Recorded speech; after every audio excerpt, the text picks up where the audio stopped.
출애굽기 20장 12절 같이 한 목소리로 봅시다. 내 부모를 공경하라. 그리하면 내 하나님 여호와가 내게 준 땅에서 내 생명이 길리라. 아멘. 지난 주일은 하나님이 일주일 중에서 우리에게 하루를 안식하면서 하나님을 예배한 날로 주일을 주셨다. 주일은 하나님을 예배하고 우리가 쉬는 날입니다.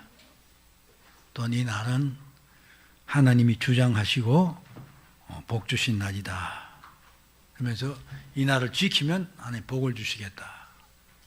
그렇게 약속하셨기 때문에 이 날 지킴으로 복 받는 우리 됐으면 좋겠습니다. 제가 한마디 잔소리하고 지나가겠습니다. 우리 기도할 때, 할 때 하나님 축복하세요, 축복 주세요, 축복하세요 이렇게 말하는데 제가 아마 옛날에 그런 말 한 기억나실 것입니다. 될 수 있는데 축복이라는 말 쓰지 마십시오. 많은 사람이 쓰고 10년 찬송가에도 축복이라는 말이 나오는데 한글 사전을 찾아보면 축복이라는 말은 복을 비는 것입니다. 하나님은 복의 근원이고 복을 주시는 분입니다. 그렇죠? 하나님이 누구에게 복을 비는 게 아니에요. 예수님은 이 땅에 인간으로 오셔서 우리를 축복하셨습니다. 하나님께 우리에게 복 주시를 비는 것이죠. 우리가 다른 사람을 위해서 축복할 수 있습니다. 그렇죠? 우리는 늘 합니다. 하나님 보고 축복하세요, 축복하세요 하면 엄청. 근데 요즘은 이제 워낙 이걸 많이 쓰니까 목사님들도 그렇게 하고, 제가 목사들 보고 잔소리를 하면서 젊은 목사가 부디 좀 그렇게 말하지 마라 그러니까 그 중에 한 목사님 이런 말 한 적이 있어요. 뭐 그렇게 하면 다 그렇게 알아듣는데요, 뭐. 네. 목사는 바르게 말해야 됩니다. 그렇죠? 우리가 한 말이 이렇게 잘못된 의미를 갖고 전달되면 안 되지요. 그 때문에 우리 하린교 성도님들은 그런 부분도 좀 정확했으면 하는 제 간절한 소원이 있습니다. 뭐 내놓은 사람 같은 사람은 어쩔 수 없어요. 근데 하나님 저한테 축복하세요 그러면 복 주시죠 그러면 됩니다. 그렇죠? 복의 근원은 우리가 하나님께 복을 비는데 그렇잖아요. 섭섭하게 생각하지 마세요. 오늘 오전에도 아마 축복이라는 말이 또 나왔던 건데 두 분 들었기 때문에 오늘 기억고 말했습니다. 이해하십시오. 자, 제 63문 보겠습니다. 제 5계명이 무엇인가? 내 부모를 공경하라. 그리하면 너희 하나님 여호와가 내게 준 땅에서 내 생명 길리라고 하신 것이다. 영어 원문에 보면요, 이렇게 이렇게 몇 계명이 무엇이냐 이렇게 말할 때는 이게 의문 대명사를 which를 써요. 그러니까 이게 예를 들어서 which is the fifth commandment 이렇게 되어 있습니다. 그런데 그 다음에 다른 내용에서 무엇이냐 할 때 what이라고 써요. 그거 왜 그렇게 하냐면 10가지 계명이 있는데 5번째 계명이 무엇이냐니까 which를 쓰는 것입니다. 그렇게 되어 있다는 걸 아시고 나중에 여러분들이 특히 이제 뭐 이런 거 보실 때가 있으면 그렇게 이해를 하시면 좋겠습니다. 우리는 사실 우리나라 말은 그런 게 잘 구별이 안 되죠. 그래서 그렇다는 것만 말씀드립니다. 자, 그 다음 이게 써놓은 것은 10계명은 1부터 4번째까지는 하나님에 관한 계명, 그 다음에 5번부터 10번까지는 인간에 관한 계명이다. 그리고 5계명이 오늘 하는 것이 인간에 관한 계명이 첫 번째 계명이다. 그러면 사도 바울은 성경 어디입니까? 5계명 부모를 공경하는 말이 약속이 있는 첫 계명이다. 그런 말을 붙여놓은 것도 있습니다. 아무튼 그건 처음 시작할 때 한번 했기 때문에 여러분들 그냥 참고로 다시 한번 생각해 보시고 그 다음 자, 오늘 율법을 주신 목적이 무엇이고 5계명이 궁극적으로 말한 것이 무엇이냐를 오늘 두 번 나눠 살펴볼 것입니다. 율법을 주신 목적, 이거 다시 한번 생각해 보는 겁니다. 율법은 하나님의 명령, 교훈, 삶의 규례, 법도, 이건 보면 여러 가지 말로 써지고 있습니다. 전체적으로는 어떤 하나님께서 우리들에게 지키도록 요구하시는 것이다. 그래서 우리 처음 시작할 때도 했지만 율법은 하나님께서 우리에게 요구하신 본분이다. 또 우리 인간의 존재 목적이 하나님을 영화롭게 하기 위하신 건데, 그것을 하기 위해서 어떻게 하나님의 뜻에 순종하느냐 하는 그런 방법들을 규정해 놓은 규칙이다. 그래서 율법은 도덕법이다. 처음 시작할 때 이 말까지 나눴습니다. 그러면서 이제 하나님께서 도덕법을 율법으로 우리에게 주신 목적이 무엇인가? 하나님이 도대체 우리에게 요구하는 것이 무엇이냐, 하나님께 법을 정하신 것이 무엇인가, 우리에게 알게 하신 이유가 무엇이냐? 첫 번째가 죄가 무엇인지를 깨달아 죄를 회개하고 하나님 뜻대로 살게 하기 위함이다. 이것입니다. 그렇죠? 하나님이 하라, 하지 말라, 인간이 마땅히 지켜야 될 것이 무엇이냐를 우리에게 주신 이유는 우리가 그것을 어기면 하나님의 뜻을 어기니까 죄지요?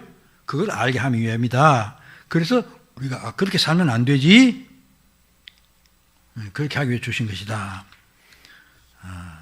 또 그 말을 또 말하면 복음의 눈을 떠서 하나님을 봄으로 하나님이 주신 복을 향해 적극적으로 살게 하기 위해서, 즉 우리가 하나님께서 우리에게 복을 주시길 원하시는데 어떻게 살아야 복을 받는 것이냐 하는 것을 알고, 우리가 하나님이 복 주시는 그 방향으로 적극적으로 살게 하기 위함이다. 그냥 이거는 금하고 하나님 하니까 그렇게 알고만 있어라 아니라 우리가 적극적으로 그렇게 살아야 된다는 것입니다. 그 다음 세 번째는 하나님을 믿지 않는 자들이 이 우주의 주권자이신 하나님이 이렇게 하라고 그랬는데 그렇게 안 하면 그 잘못이라는 거죠. 그것을 깨닫고 그 궁극적으로는 그러므로 그 문제를 해결하기 위한 그리스도로 인도해 주기 위함이다. 즉 몽학 선생이다. 그렇게도 말하는 것입니다. 자, 그러면서 제가 이렇게 또 이렇게 분류를 했어요. 율법이 모든 사람에게 준 목적, 구체적으로는 모든 사람, 이건 신자나 비신자를 다 가르쳐서 하는 말이다. 우선 첫 번째로는 모든 사람에게 하나님의 거룩하신 성품과 뜻을 알게 해준다는 것입니다. 하나님이 이런 분이다 하는 것을 알게 해준다. 두 번째는 모든 사람에게 생활의, 인간의 삶에 있어서 의무를 규정 지어준다. 미가서 6장 8절에 보면 사람아 주께서 선한 것이 무엇임을 내게 보이셨나니, 그 하나님께서 이렇게 하는 것이 옳은 것이다 하는 걸 이미 규정해 주셨다. 바로 그것입니다. 그래서 이제 우리가 성경에서 많이 나오지만은 아무도 어떤 사람도 이 하나님의 법을 온전히 지킬 수 없다는 것을 확신하고 나는 하나님의 법을 지키기에 무력한 존재이구나, 영적으로 타락한 존재라는 걸 깨닫게 한다. 그게 율법을 주신 목적이다. 그렇죠. 우리가 하나님을 생각하고 하나님의 법을 생각하면 내가 도저히 할 수 없구나 하는 걸 깨닫게 되는 것이죠. 로마서 3장 20절 그러므로 율법의 행위로 그 앞에 어렵다 하시면 얻을 육체가 없나니, 율법은 결국은 내가 죄인을 깨닫게 되게 하신다. 그것입니다. 또한 더 나아가서 이제 모든 사람이 나는 죄인이구나, 정말 비참한 존재라는 것을 느껴서 겸손하게 만든다. 내가 하나님의 죄인이라고 절감하는 사람이라면 하나님 앞에서 큰 소리 못 치겠죠. 그럼 모든 사람이 큰 소리 칩니다. 그 다음 또한 모든 사람이 그리스도를 받아들여야 된다는 것을 알게 한다.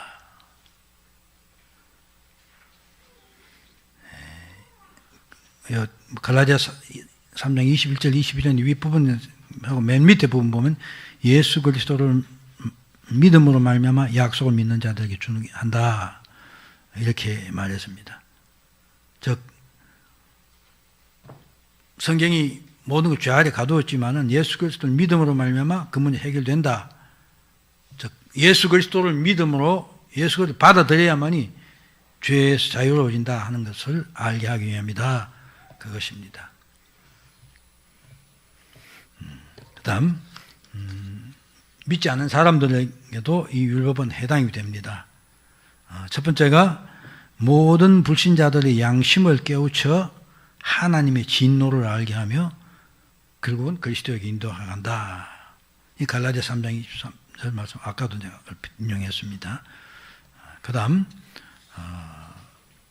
죄가 무엇인지를 알게 하므로 하나님의 심판 때 핑계하지 못하게 한다. 그렇죠? 율법이 없으면 죄가 성립이 되지 않습니다.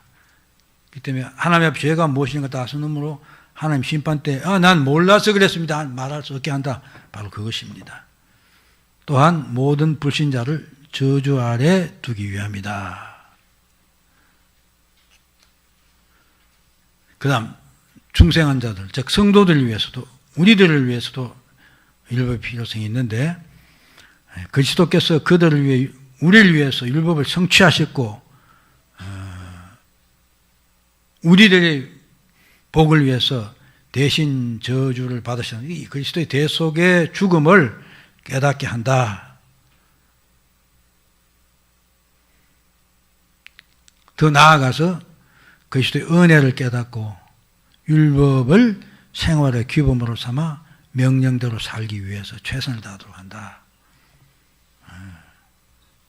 사실 우리는 여기에 있습니다. 그렇죠?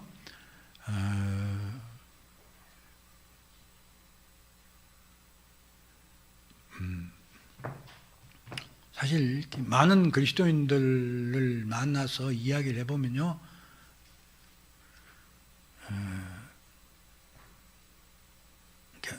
우리는 하나님이 요구한 대로 살 수 없다. 어떻게 그렇게 살아? 하는 이런 말을 하는 사람들 많이 볼 수 있습니다. 우리가 하나님 말씀 그대로 살 수 없다는 건 인정합니다. 그렇죠? 근데 그 말이 내가 대충 살아도 적당히 살아도 저는 핑계가 되지 않습니다. 그렇죠? 오늘 아까도 이 목사님하고 이야기할 때 그런 얘기 많이 했는데 우리는 내가 힘쓰고 애쓰고 최선을 다해서 하나님의 법에 맞도록 살기 노력해야 되는 것입니다. 그렇죠? 이거 안 되는 것 그냥 대충 이거 아니죠? 우리 항상 최선을 다해야 됩니다. 예수님을 생각해 보면 그런 말 쏙 들어갑니다. 하나님을 생각하면 쏙 들어갑니다. 그분은 어떻게 하셨습니까? 그분의 마지막 기도가 그거죠? 아버지 원대로 하시면 그 전에 아버지 뜻이라면 지나가기도 할 수 있습니다. 그랬어요. 그러나 내 원대로만 하시고 아버지 원대로 하시옵소서. 그러면서 자신을 완전히 우리 위해서 내놓으셨습니다. 그렇죠? 예수님 그 이상 뭘 어떻게 합니까? 하나님 그 이상 뭘 어떻게 합니까? 하나님 우리를 구원하시기 위해서 대충 하시는 적당히 하신 게 아니에요. 제가 그런 들 올인했다 그런 말씀하지 않습니까? 다 하나님 내놓으신 것이에요. 그런데 우리 그 은혜를 구원받은 우리가 아이고 힘든데 뭐 그런 식의 생각에서 핑계 댈 수 없다는 것입니다. 최선을 다해야 됩니다. 그다음 이제 두 번째 이렇게 그 오계명이 갖는 광범위한 목적, 뜻 이렇게 생각할 수 있습니다. 오계명이 우리에게 주신 것은 기본적으로 하나님께서 내 부모를 공경하라 했기 때문에 너 부모를 공경하라. 그것보다 더 넓은 의미가 있다 이것입니다. 즉 권위에 대한 존중입니다. 오계명에서 내 부모를 공경하라 하신 것은 부모를 공경하는 건 너무 당연한 것뿐만 아니라 하나님께서 우리에게 주신 합법적인 다스리는 권위를 가진 것들, 그 권위를 존중하라는 것입니다.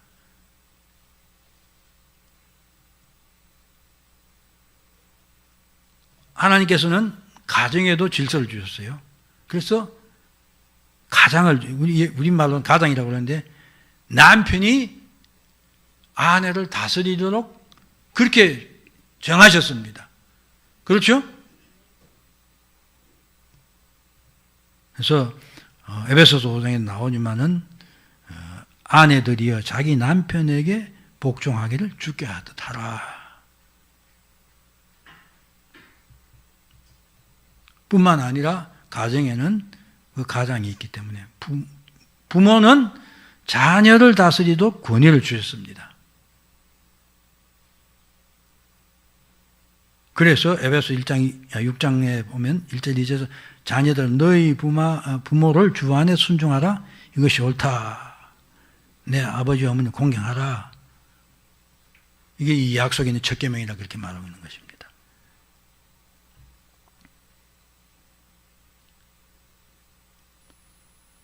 이처럼 가정에서 하나님 주신 권위 계속돼서 나옵니다만은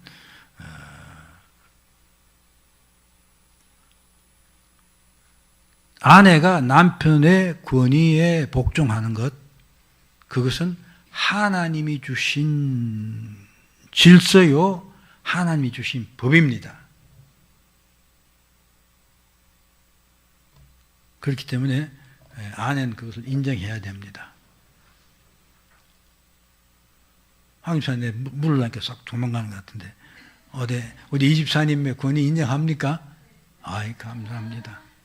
이집사님 그렇죠?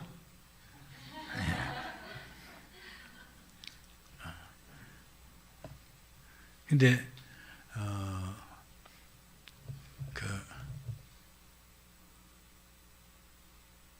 여러분 보신 사람이 있는지 모르겠는데 제가 그 텔레비전을 보는데 그 중에 얼마예요? 하니 얼마예요? 그 제목이 이상하더라고요. 그냥 how much 그런 뜻인 줄 알고 뭐 돈 거래냐 하고 이렇게 들어봤더니 그게 고약한 프로더라고요. 부부들 쭉 나와가지고 그냥 뭐 쉽게 말하면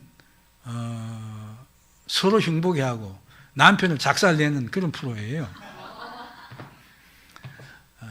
근데 그 전에 보니까 저 부산에서 왜 그 변호사는 미국 사람 있죠. 할리라는 사람. 그 사람 한국 국적 귀하에 또만 난 몰랐는데 한국 국적 취득하고 했는데 근데 그러면 미국 사람 좀 다를 줄 알았더니 거기도 똑같아요. 역시 세상에서 부부가 사는 원리는 똑같은 모양이에요. 부인은 남편 자태 엄청 불만이 많고 이해도 못하고 그 남편 아내 힘든 거 봐주지도 않고 다 그런 모양이에요. 예? 황 목사도 그렇죠? 저는 그게 우리 집에서는 그게 아마 대표 주자 모양이에요. 제가 아무리 잘할라 제 나름대로 아무리 잘할라 했는데도 항상 불만인 것 같아요. 그러면서 아무튼 권위를 인정해주고 싶지 않나 봐요.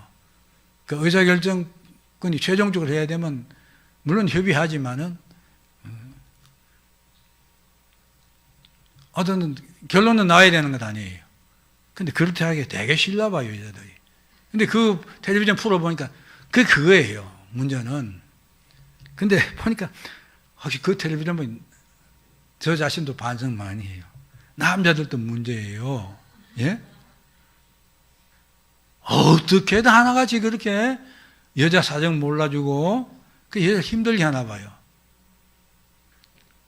아마 그 중에 대표 주자가 전 모양이에요. 우리 가족을 말하는 걸 보면 요새는 대신에 말을 안 해요. 말하면 이야기가 안 되니까 그냥 제가 눈치 보고 알아서 하고 그다음 자기가 알아서 하겠지. 이미 질서가 있으니까 그렇게 지나가는데 아무튼 그리스도인의 가정은 1차는 그죠. 하나님 정하신 질서니까 그 권위를 인정하고, 또 아내는 또 우리 성경에서 말씀한 것처럼 예수께서 교회를 사랑할 좀 사랑하라 그러죠. 예수님은 생명 내놓고 사랑하시잖아요. 그니 만약에 남편이 아내를 위해서 생명을 내놓을 정도로 한다면 그래서 불만이 있는 아내가 있겠어요? 그럴 일 없다고 생각됩니다. 네. 질서를 위해서는 5계명이 주신 목적은 권위에 복종하라 이것입니다. 이제 더 나아가서 하나님께서는 기본적인 인간에게 공동체를 3개를 주셨어요. 그 첫 번째 공동체가 가정입니다. 가정은 인류 창조 때 만들어진 것이죠. 하나님의 아담과 하와를 만드시고 가정을 이루셨어요. 거기에 정해진 면서 아내는 남편에게 복종하라는 것입니다. 두 번째가 교회입니다. 그 다음 세 번째가 국가입니다. 그리고 하나님께서는 이런 공동체가 하나님이 주신 공동체가 그것이 유지가 되도록 하기 위해서 다스리는 권위를 다 주셨어요.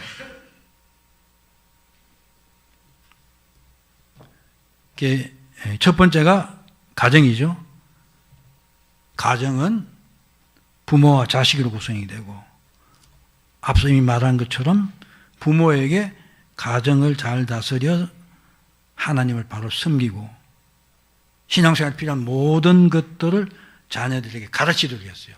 그러니까 부모의 권위, 부모에게 자녀들을 가르쳐서 하나님을 잘 섬기는 사람들이 만들도록 그렇게 권위를 주셨다 이것입니다. 그렇기 때문에 자녀들은 부모의 권위에 순종하고 공경해야 됩니다.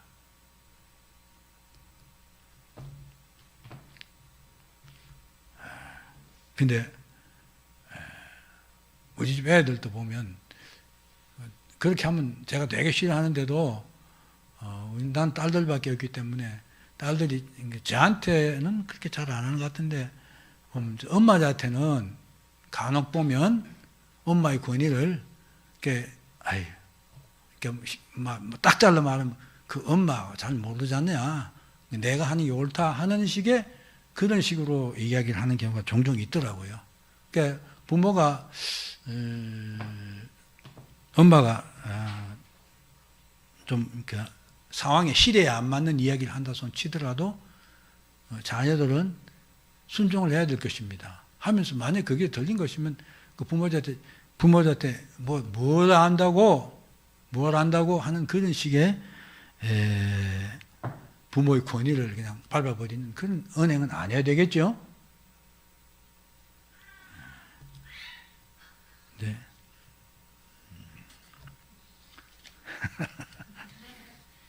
엄미가 제 권위를 완전히 무시해요. 제가 사실 엄미를 얼마나 이뻐하는데, 저만 보면 제가 마지막 쳐다봐도 울고, 안으려면 더 울고 그래요. 아마 제가 저희 아빠 아니라서 그럴 겁니다. 아빠는 할아버지가 아니라서 그런 모양이죠. 인간이 타락한 후에 가정이라는 공동체 외에 교회가 생겼습니다. 그렇죠? 인간이 타락 안 했다면 오늘 같은 의미의 교회는 없을 것입니다. 그렇죠? 네, 교회와 국가가 그 뒤에 하나님께 추가를 주신 것이다. 근데 교회의 기능은 복음을 가르치는 일과 성도들을 그리스도 안에서 신앙에 고백하는 자들, 즉 성도들을 훈련시키고 하나님 나라를 확장하는 영적인 일을 하는 그런 기관입니다. 교회, 그렇죠? 교회의 기능이 복음을 선포하고 그 다음에 성도들 가르쳐서 그들이 나가서 복음을 전파함으로 하나님 나라를 확장하는 일, 그게 교회의 기능입니다. 그렇죠? 근데 이 교회를 다스리려고 하기 위해서 하나님께서는 지도자들을 세우셨습니다. 즉 권위를 주셨다. 그게 누구냐? 목사와 장로들입니다. 뭉뚱그려 말하면, 초대교회식으로 말하면 다 장로들이죠. 구약시대도 그랬습니다. 그렇죠? 구약시대도 장로들이 있었어요. 그리고 또 교회 계통으로는 지교회 위에는 교회 연합인 노회가 있고 그들 모인 총회 이런 것들이 있습니다. 아무튼 이런 교회의 노회나 총회 또는 교회에 있는 지도자들의 기능은 성도들을 가르치고 지도하고 교회가 그리스도의 지체로서 기능을 잘 발휘할 수 있도록 다스리고 감독하는 권한을 위임받았습니다. 하나님께서 그렇게 주셨다 이것입니다. 자, 사도행전 20장 28절 보세요. 이 바울이 에베소 교회 장로들을 바닷가로 불러서 하는 말이죠. 너희는 자기를 위하여 또는 온 양떼를 위하여 삼가라. 성령이 저들 가운데로 너희로 감독자로 삼고 하나님이 자기 피로 사신 교회를 치게 하셨느니라. 그 교회 지도자들은 바로 교회를 치도록 하는 권위를 주셨다. 그렇기 때문에 성도들은 이들 지도자들의 권위를 인정하고 순종해야 됩니다. 히브리서 13장 17절에 있는 말씀, 너희를 인도하는 자들에게 순종하고 복종하라. 사도 베드로도 이런 말, 베드로서에서 그렇게 말했죠. 저희는 너희 영혼을 위하여 경성하기를 자기가 회개할 자인 같이 하느니라. 저희를 하여금 즐거움으로 이것을 하게 하고 근심으로 하게 하지 말라. 그렇지 않으면 너희에게 유익이 없느니라. 사랑하는 성도 여러분들, 참 저는 담임 목사를 하지 않기 때문에 참 저는 어쩌면 참 속 편하게 신앙생활을 한다 이렇게 말할 수 있습니다. 담임 목사 정말 힘듭니다. 저희 목사님은 누구 한 사람 조금만 어떻게 돼도 잠을 못 잔다고 막 그러는데 사실입니다. 사실입니다. 우리가 한 사람 시험에 들었구나 하는 걸 느끼면 정말 목사는 죽을 지경이에요. 죽을 지경이에요. 여기도 뭐라고 그랬습니까? 경성하기를 자기가 회개할 자인 것 찬다 이렇게 말합니다. 여러분들 목사의 그런 점을 잘 이해를 하고 정말 목사가 신나게 자기 일을 감당할 수 있도록 여러분들이 잘 따라줘야 됩니다. 그 다음 국가입니다. 하나님께서 국가를 왜 세웠느냐? 세상의 악과 불법을 저지하고 이 세상 가만히 물두면 통제하는 게 없으면 아마 세상은 완전히 만인의 만인 전쟁터가 될 것입니다. 그것을 못하도록 하기 위해서 하나님께서는 국가라는 조직을 주시고 질서를 유지하도록 했습니다. 당연히 그 기관에도 권위가 주어진다는 것입니다. 사실 그렇습니다. 국가가 없으면 참 안전하지 않을 것입니다. 국가가 있게 함으로 우리가 안전하게 생업에 종사할 수 있도록 하나님께서 그렇게 하셨습니다. 그래서 이런 거는 소위 하나님 일반 은총이라고 그러죠. 모든 사람들에게 주시는 하나님의 은혜인 것입니다. 모든 국민은 국가에 소속되어 있기 때문에 국가의 권위에 복종을 해야 됩니다. 당연히 성도들도 국가의 권위에 복종해야 됩니다. 이거 로마서 13장 1절에 똑 이렇게 딱 부르지 나와 있죠. 각 사람은 위에 있는 권세들에 굴복하라. 권세는 하나님께로부터 나지 않음이 없나니 모든 권세는 다 하나님이 정하신 바라. 그러니까 김정은이 같은 저것도 하나님이 주신 권세입니다. 그러나 이게 잘못하고 있죠. 그 문제는 밑에 다시 부가 설명하겠습니다. 그러므로 성도는 국가의 권위에 복종하고 국가가 명하는 정당한 명령에 순종해야 된다. 그렇게 하지 않는 것은 하나님의 명령을 거스르는 것이다. 13장 2절에 바로 그렇게 나와요. 로마서 2에. 그러므로 권세를 거스린 자는 하나님의 명령을 거스림이니 거스린 자들은 심판을 자초하리라. 이것입니다. 그러니까 우리는 국가의 권세에 대해서 그들이 권세가 합법적으로 사용이 될 때, 행해질 때 우리는 마땅히 그게 복종해야 됩니다. 그래서 세금도 낼 건 내고 국가가 부과한 의무도 감당해라. 로마서 보면 그 밑에 쭉 설명이 되어 있죠. 자, 그래서 이 통틀어서 이들의 권위는 하나님이 주신 것이다. 그럼에도 특히 이제 국가 같은 경우였습니다. 이들이 하나님이 주신 권한을 남용하여 하나님을 거역하는 일을 할 때는 성도들은 이에 저항하고 거부해야 된다. 왜? 성도는 모든 권위에 우선하여 하나님 말씀을 순종해야 되기 때문이다. 그래서 사도행전 5장 29절에 보면요, 그들이 잘못할 때 순종하지 않은 경우를 예를 보여주겠습니다. 복음 전한다고 유대인 공회에서 사도들 체포를 했죠. 그래가지고 복음 전하지 말라 그렇게 말을 했을 때 사도들이 대답한 말이 사람보다 하나님을 순종하기 더 마땅하느라. 그렇죠? 복음을 전하는 게 하나님 명령인데 국가나 그 기관이나 그 권한을 가진 사람들이 복음을 못 전하게 하면 그건 하나님 명령을 거역하는 것이다. 이것이. 그렇기 때문에 당연히 그는 따르지 않아야 된다. 거부해야 된다. 이것입니다. 그 예를 제가 뒤에 몇 가지 늘어난데요. 방금 말한 사내된 공회의 지시를 거부했다. 스코틀랜드 교회는 왕이 교회의 종교적인 타협을, 그러니까 우리 일제 때 밑에 나오죠.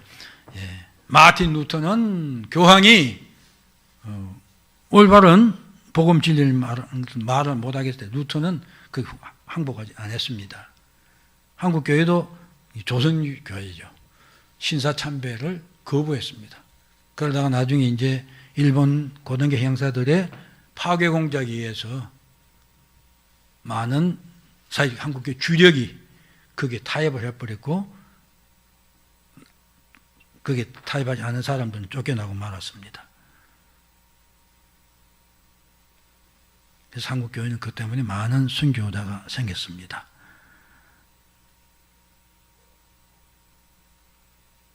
다시 이제 반복을 했는데 하나님만이 가정, 교회, 국가에 대한 완전한 통치권을 가지고 계신다. 그렇죠. 완전한 통치권은 하나님만. 가정과 교회, 국가를 다스린 자의 권한과 권위는 하나님으로부터 주어진 것이다. 그러므로 그 권한을 위임받은 자들은 하나님의 뜻에 맞도록 국가를 통제하고 다스릴, 교회를 다스릴 권한을 갖고 있을 뿐입니다. 이걸 명백히 해야 됩니다. 근데 지금 우리나라는 교회 지도자들이 불법으로 교회를 통제하려고 그러죠.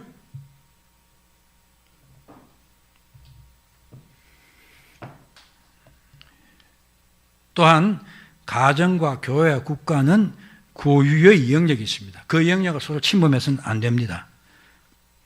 가정 문제를 교회나 국가가 간섭해서도 안 되고 국가 또한 교회 문제 간섭해서도 안 되고 교회 또한 국가 문제 간섭해서도 안 된다. 이것이 국가와 교회 간의 우리 교회에 정립된 교리입니다. 이것에 어긋나면 성도는 저항을 해야 됩니다.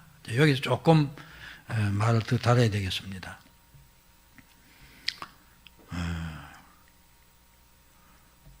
여러분 해방신앙이라는 걸 알 것입니다. 그 남미에서 해방신앙이 생겨났죠. 이렇게 남미의 국가 지도자들이 굉장히 부패했어요. 그래서 국가 권력을 사실은 그러니까 선진국이란 나라들도 그럴 수 있는데 그렇지 않은 나라는 우리나라도 그랬죠. 국가 권력을 가지고 자기 사리 사욕을 채우고 사람 인권을 막 짓밟는 거죠. 그래서 그러면 당연히 하나님께서 우리에게 주신 저항권을 가지고 저항을 해야 되는 것입니다. 저항을 하는데 그걸 어떻게 할 것이냐, 어떤 방법이냐 이 문제입니다. 그 해방신학자들은 어떻게 했습니까? 무력 대항을 했죠. 그래서 남매는 신부들이 같이 반정부 운동에 참여 총을 들고 정부와 싸웠습니다. 우리도 그렇게 해야 되느냐 하는 그 문제입니다. 지금 이제 우리나라도 그렇죠. 지금 많은 사실 목사들이 그렇게 말합니다.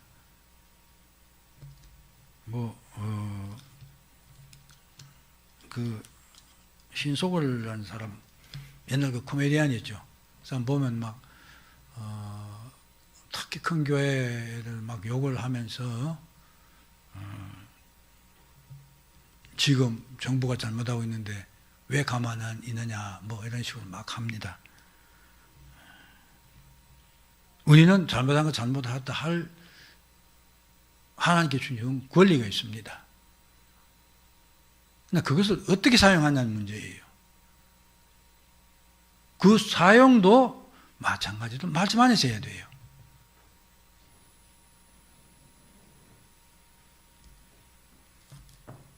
우리 폭력을 하면 안 됩니다.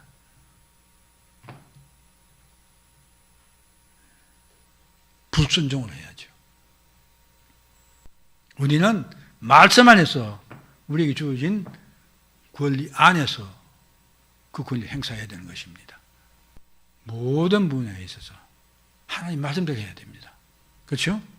어떤 분야는 내가 유리하고 내가 편하게 있다고 생각되기 때문에 이렇게 하고 이쪽 분은 하나님 말씀대로 하고 그러면 그건 진짜 아닙니다. 그렇죠? 철저하게 내게 엄청 불리하고 내가 제대로 못하는 것 그것도 하나님 말씀이 나를 복종시켜야 됩니다. 그렇지 않으면 엉터리입니다.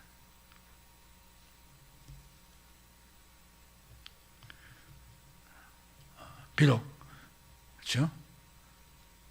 아까 우리 가정 이야기하면서 부인은 남편이 좀 못나고 나보다 못하더라도 남편의 가장의 권리를 인정해 주자. 그게 하나님 뜻입니다. 또 마찬가지로 남편은 그렇게 안 되더라도 예수님이 교회를 사랑하는 것처럼 그렇죠? 아내를 내 모든 것을 던져 사랑하자 이거예요. 하나님은 우리 그걸 요구하실 것입니다. 네가 가장이 돼서 제대로 했느냐 하는 그것보다는 네가 아내를 사랑하는 사람으로서 내가 너를 사랑했느냐? 그거 갖고 따지시지. 그렇죠? 생각해보면 간단해요. 그러니까 내가 해야 될 바를 먼저 생각하자. 그렇게 하면서 다음 주로 넘어가겠습니다.